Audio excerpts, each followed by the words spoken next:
The call from the stars. The message arrived on a standard frequency, bleeding across emergency channels used by all spacefaring civilizations. In the United Earth Command Center beneath the rebuilt city of Geneva, Lieutenant Commander Sarah Chen's eyes widened as she translated the alien symbols flashing across her screen. "Sir," she called, her voice steady despite the adrenaline surging through her system. "We're receiving a distress signal from the Araxian Federation. Full emergency broadcast." Admiral Victor Nguyen crossed the command center in 6 long strides, his weathered face illuminated by the holographic displays. "Play it."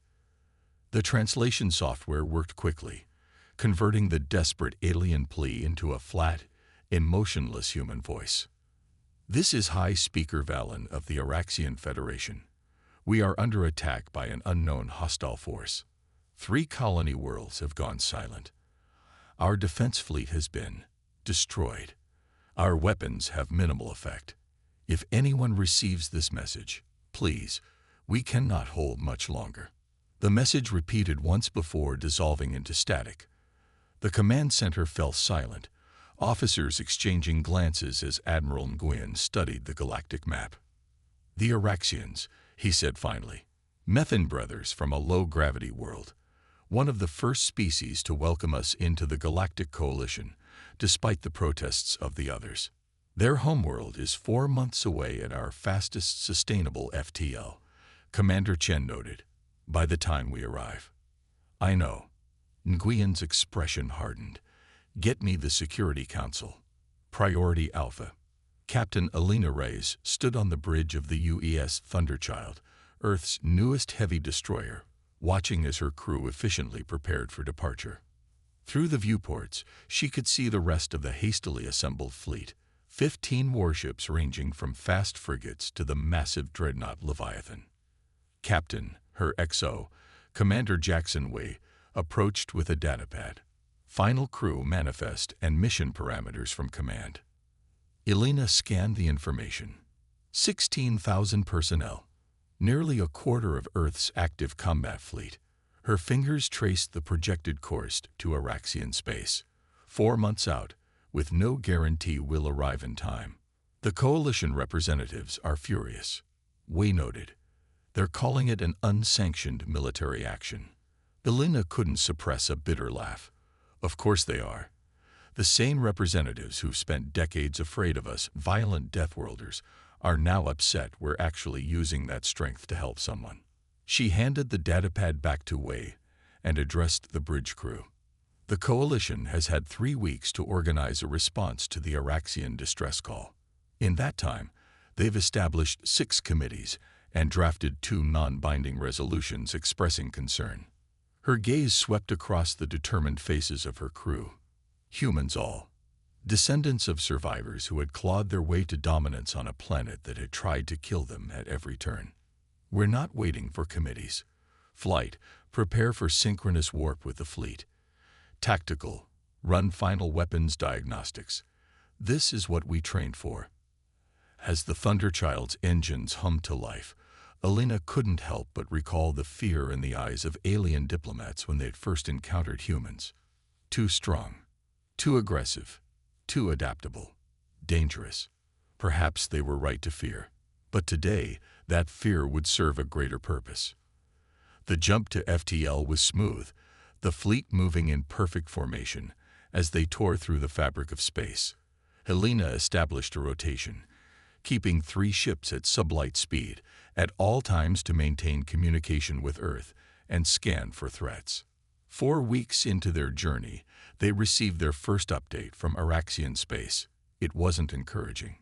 2 more systems have gone dark, Elena informed her officers in the ship's conference room. The coalition has finally approved sending an observation mission, but they're still weeks away from departure. "Any new information about what we're facing?" asked Lieutenant Commander Devi Sharma, the ship's tactical officer. "Nothing concrete. The Araxians call them void harvesters. Their ships absorb energy weapons, and they don't respond to communication attempts. They strip planets of all resources, including organic material." "Sounds like locusts," muttered Wei. Except locusts don't typically have starships. Elena nodded grimly. We've updated our simulations based on the Araxian battle data, but it's limited. We'll need to adapt quickly when we arrive. The weeks blurred together as they hurtled through space, the crew training relentlessly for every possible scenario. Elena pushed them hard, knowing that humanity's first major interstellar military action would define Earth's place in the galaxy for generations. 3 months and 18 days after departure, the fleet dropped out of FTL at the edge of Araxian space. What greeted them was worse than they had feared. The scanner officer's voice was hollow as he reported, multiple debris fields detected. Composition matches Araxian ship materials. No life signs. The fourth planet in the system shows extensive surface damage. Elena stared at the tactical display, her jaw tight. Any sign of the attackers? Negative, Captain. But I'm detecting a weak signal from the system's asteroid belt. It's an Araxian emergency beacon. Take us in, Elena ordered. Alert medical to prepare for potential survivors. Commander Wei, have the Valkyrie and the Damascus hold position at the system edge as lookouts. As they approached the asteroid belt, they found a makeshift settlement carved into one of the larger rocks. Nearly 5,000 Araxian refugees had hidden there, creating a precarious sanctuary among the asteroids. The Araxian leader, a frail being named Kethval, spoke with Elena via hologram, his translator converting his methane-based speech patterns. You came, the alien said, his 4 upper limbs moving in what Elena recognized as a gesture of profound relief. We did not believe anyone would respond in time. We received your distress call, Elena replied simply. Earth doesn't abandon its allies. The harvesters have moved to the next system, Kethval explained, displaying a star chart. They will return when they've finished there. They always return to ensure nothing was missed. Elena studied the aliens' fragile physiology. The Araxians evolved on a world with 1/3 Earth's gravity and a fraction of its predators. Their civilization was built on diplomacy and trade rather than conflict. Tell me everything you know about them, she said. Their ships, their tactics, their weaknesses. We'll need every advantage. What the Araxian told her confirmed her worst fears. The Void Harvesters weren't just powerful. They were methodical, relentless, and apparently unstoppable with conventional weapons. The Araxian defense fleet, technologically superior to Earth's forces in many ways, had barely scratched them. As she returned to the Thunderchild, Elena knew her crew had heard the same briefing. She could see the doubt creeping into their expressions. These aliens had decimated a civilization centuries more advanced than humanity's. They're thinking what you're thinking, Wei said quietly as they entered the bridge. That maybe we're outmatched. Elena nodded almost imperceptibly before addressing the bridge crew. The Araxians developed their technology over thousands of years of peace. Their weapons are elegant, precise, and completely ineffective against this enemy. She moved to the tactical display, bringing up an image of Earth. We come from a different tradition. Earth tried to kill us every day of our evolution. We survived ice ages, predators, disease, and each other. When something didn't work, we didn't form a committee. We adapted or we died. Her finger traced the projected course of the harvester fleet on the display. The Void Harvesters are returning to this system in approximately 3 days. They've never faced humans before, and I intend to show them exactly what Deathworlders can do when pushed. The doubt in the room didn't vanish, but it was replaced by something more important: determination. As Elena outlined her plan, she knew it was desperate, possibly suicidal, but it was also uniquely human in its approach. Exactly what the situation required. Deathworlders unleashed. The Void Harvester fleet emerged from FTL exactly where Kethval had predicted. At the edge of the Araxian home system, 27 massive ships, each the size of a small moon, their surfaces rippling with a strange metallic fluidity that resembled oil on water. All ships, battle stations, Elena ordered from the Thunderchild's command center. Execute Phase 1. The human fleet had positioned itself behind the system's gas giant, using its magnetic field to mask their signatures. As the harvesters began their systematic approach toward the inner planets, 6 Earth frigates detached from the main group and accelerated around the planet's curvature. "Frigates in position," reported Commander Wei. "Enemy vessels have not altered course." "Launch probes," Alina commanded. Dozens of small, unmanned craft burst from the frigates, each containing a simple payload: nuclear weapons wrapped in minerals from the Araxian home planet. The harvesters, programmed to prioritize resource-rich targets, immediately altered course to intercept. "They're taking the bait," Lieutenant Sharma confirmed. "All probes being pursued." Elena nodded grimly. "Detonate." The nuclear weapons exploded simultaneously, not close enough to damage the harvester ships, but creating a massive electromagnetic pulse that rippled through space. The harvester ships faltered momentarily, their fluid-like surfaces solidifying. "Phase 2, commence," Elena ordered. The rest of the human fleet burst from behind the gas giant, engines at maximum as they closed the distance. Unlike the Araxian ships with their elegant energy weapons, Earth vessels carried kinetic weaponry, rail guns, missiles, and projectiles designed to punch through obstacles rather than dissolve them. "Target their propulsion systems," Elena commanded as the fleet engaged. "Concentrate fire on the lead vessel." The space between the fleets lit up with explosions as human ships unleashed their arsenal. The harvesters, momentarily confused by the primitive attack, attempted to absorb the energy, only to discover these weapons didn't rely on energy to destroy. The lead harvester ship shuddered as tungsten rods traveling at relativistic speeds tore through its hull, creating physical breaches that its adaptive systems couldn't immediately repair. "It's working," shouted Sharma. "Their hulls can't adapt quickly enough to physical penetration." But the victory was short-lived. The harvesters adjusted rapidly, their ships' surfaces hardening into a crystal-like armor that deflected subsequent projectiles. 3 human frigates exploded almost simultaneously as the aliens returned fire with weapons that simply disintegrated matter. "Phase 3, Elena said calmly, even as the bridge rocked from a near miss. "All ships execute scatter pattern delta." The human fleet broke formation, each vessel taking an unpredictable trajectory. The harvesters, accustomed to enemies that retreated in organized patterns, struggled to target the chaotic movements. "Thunderchild to Leviathan." Elena opened a channel to the fleet's dreadnought. "You're clear for primary deployment."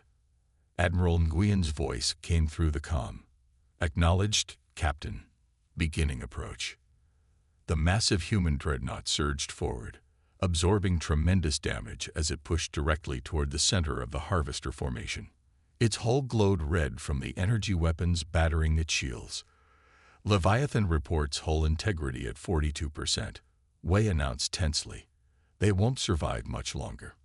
"They just need to get close enough," Elena responded, watching the tactical display with unwavering focus. "Prepare for Phase 4. The Leviathan, its engines straining and hull fracturing, plunged into the heart of the harvester fleet. Just as it seemed the massive human ship would be torn apart, Admiral Nguyen's voice echoed through the command channel. "For Earth and Araxia." The Leviathan detonated, not just its engines or weapon systems, but a specially designed antimatter core that the engineers had been working on throughout the journey. The explosion tore through space with unimaginable force, creating a rapidly expanding sphere of destruction that engulfed 7 harvester ships instantly. In the chaos that followed, Elena launched the final phase of her desperate plan. "All ships, deploy boarding parties, target the damaged vessels." From the remaining human warships, dropships launched toward the harvester vessels that had been damaged but not destroyed. Inside each dropship were elite soldiers in heavy environmental suits, humans trained for the most hostile conditions, carrying weapons designed specifically for close-quarters combat. "Sir," Wei protested, "the probability of survival for those boarding teams is low," Elena finished. "They know the odds." But the Araxians' scans showed these ships have centralized control nodes. If we can destroy even one from the inside, we might find a weakness. The battle transformed from a space engagement to dozens of brutal close-quarters conflicts as human soldiers breached the alien vessels. The communication channels filled with chaotic reports as the boarding teams encountered the harvesters in physical form, amorphous, silicon-based entities that moved like liquid metal through their ships. "They're adapting to our weapons," came a desperate transmission from one team. "Switching to thermite charges. Physical weapons ineffective," reported another. "Using mining explosives on structural supports instead." Elena listened to the reports, making rapid adjustments to the strategy. The humans couldn't match the aliens' technology, but they compensated with what had always been humanity's greatest strength: adaptability. When energy weapons failed, they used kinetic force. When conventional explosives proved ineffective, they improvised with mining charges and even manual sabotage. 3 hours into the ground assault, the tide began to turn. 2 harvester ships suddenly went dark, their systems failing catastrophically as human teams reached critical control points. A third veered off course, colliding with another harvester vessel as its navigation was compromised. "They're retreating," Wei announced incredulously, watching as the remaining harvester ships began to pull back. 5 vessels destroyed, 3 crippled, the rest are jumping to FTL.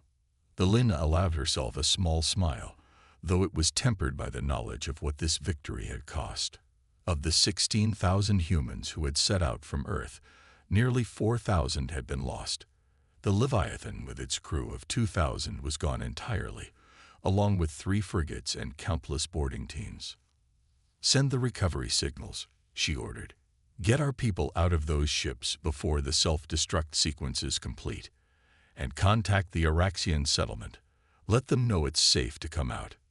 2 days later, Elena stood in what remained of the Araxian capital, a biodome hastily constructed to accommodate the methane-breathing aliens and their human saviors. Kethval and the surviving Araxian leadership approached, their movements conveying a reverence that transcended species barriers. "What your people did," Kethval said through his translator, "was beyond our understanding. The sacrifices you made for a species not your own. There is no precedent for this in our history." Elena thought of the memorial service scheduled for the following day, of the thousands of names that would be read aloud. "That's the thing about humans," she replied quietly. "We protect our own, and when we call someone an ally, they become our own."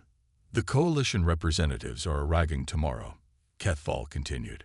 "They wish to discuss containment protocols for human military vessels."